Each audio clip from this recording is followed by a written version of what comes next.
You are functioning. You are showing up.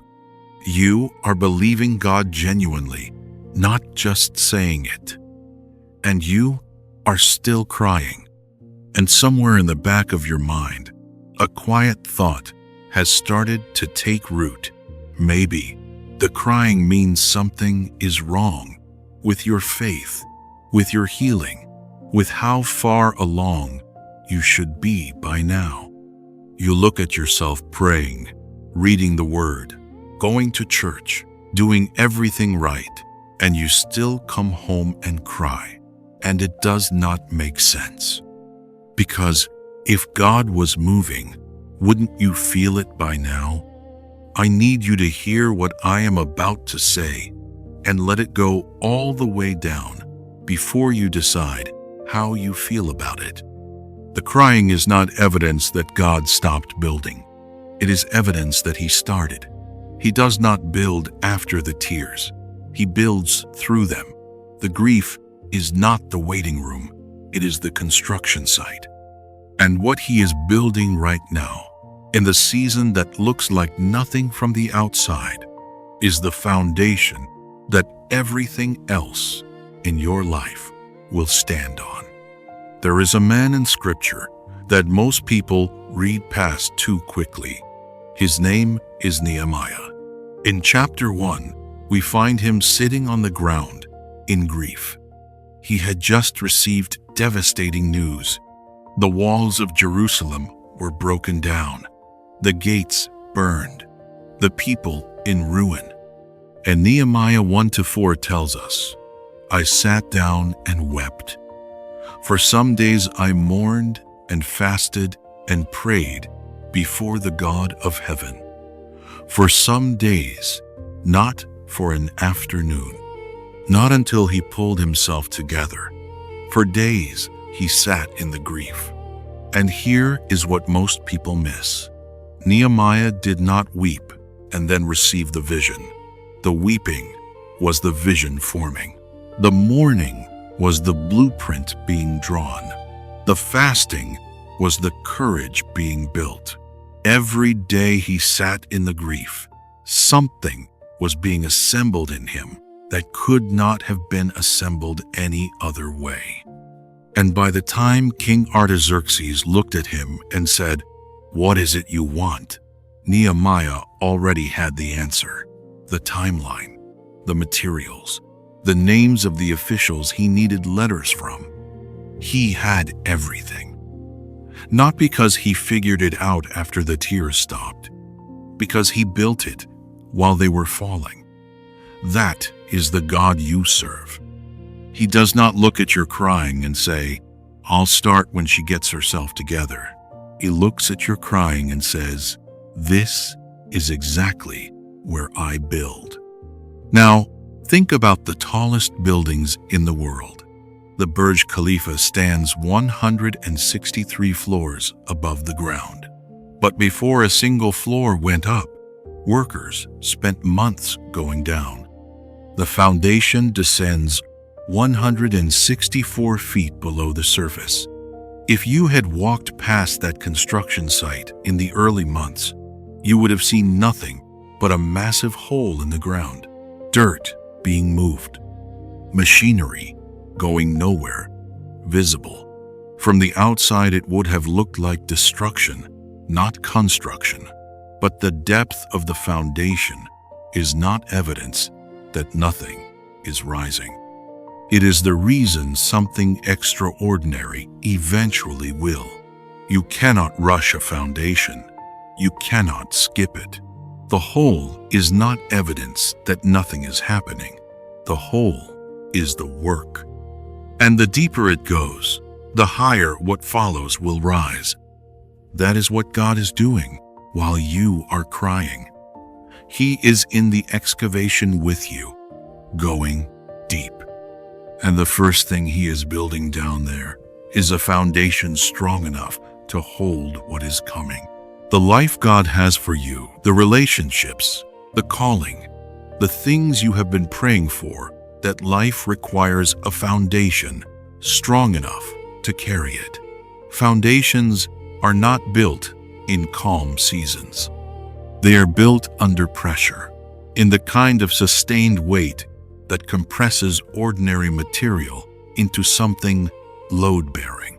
What you are carrying right now is not destroying your future. It is preparing the ground for it. Psalm 126:5 says, "Those who sow with tears will reap with songs of joy." Sowing is not passive. It is putting something into the dark ground and trusting that what goes in as a seed does not come out as a seed. The tears are not wasted. They are planted. The second thing God is building while you cry is something you could not receive any other way. There are things He wants to put in your hands: a capacity for compassion, a quality of wisdom, an ability to hold another person's pain without flinching that your life before this season was simply too small to carry. The crying is expanding your interior, making room. And the particular capacity that forms in grief cannot be replicated by any other experience. 2 Corinthians 4:17 says, "Our troubles are achieving for us an eternal glory that far outweighs them all."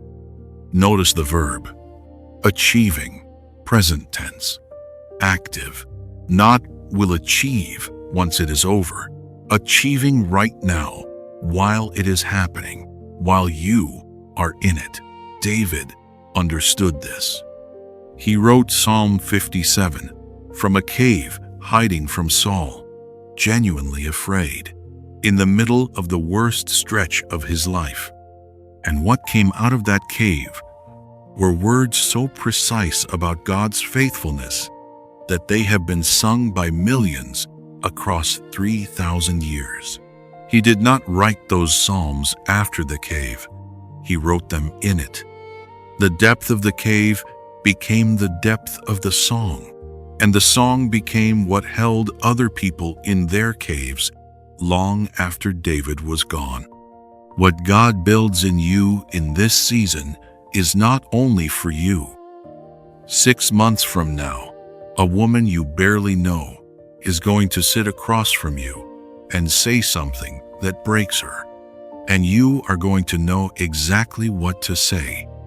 Not because you read the right book, because you lived the right season. The steadiness that surprises even you, it came from right now.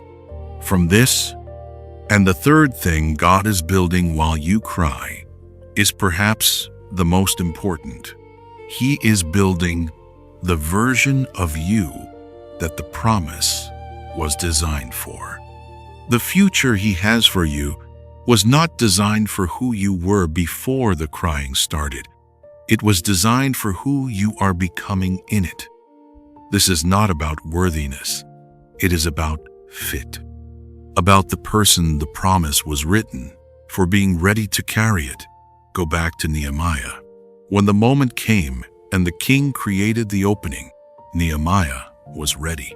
He answered immediately and completely. He had the timeline, the materials, the plan, all of it assembled in the days of weeping. The person who stood before the king was built in the grief. The grief did not delay his readiness. It produced it. That is what God is doing while you cry. He is not holding the promise in one hand and watching you suffer in the other, waiting to hand it over when you stop hurting. He is using the crying to build the person the promise belongs to. You are not behind.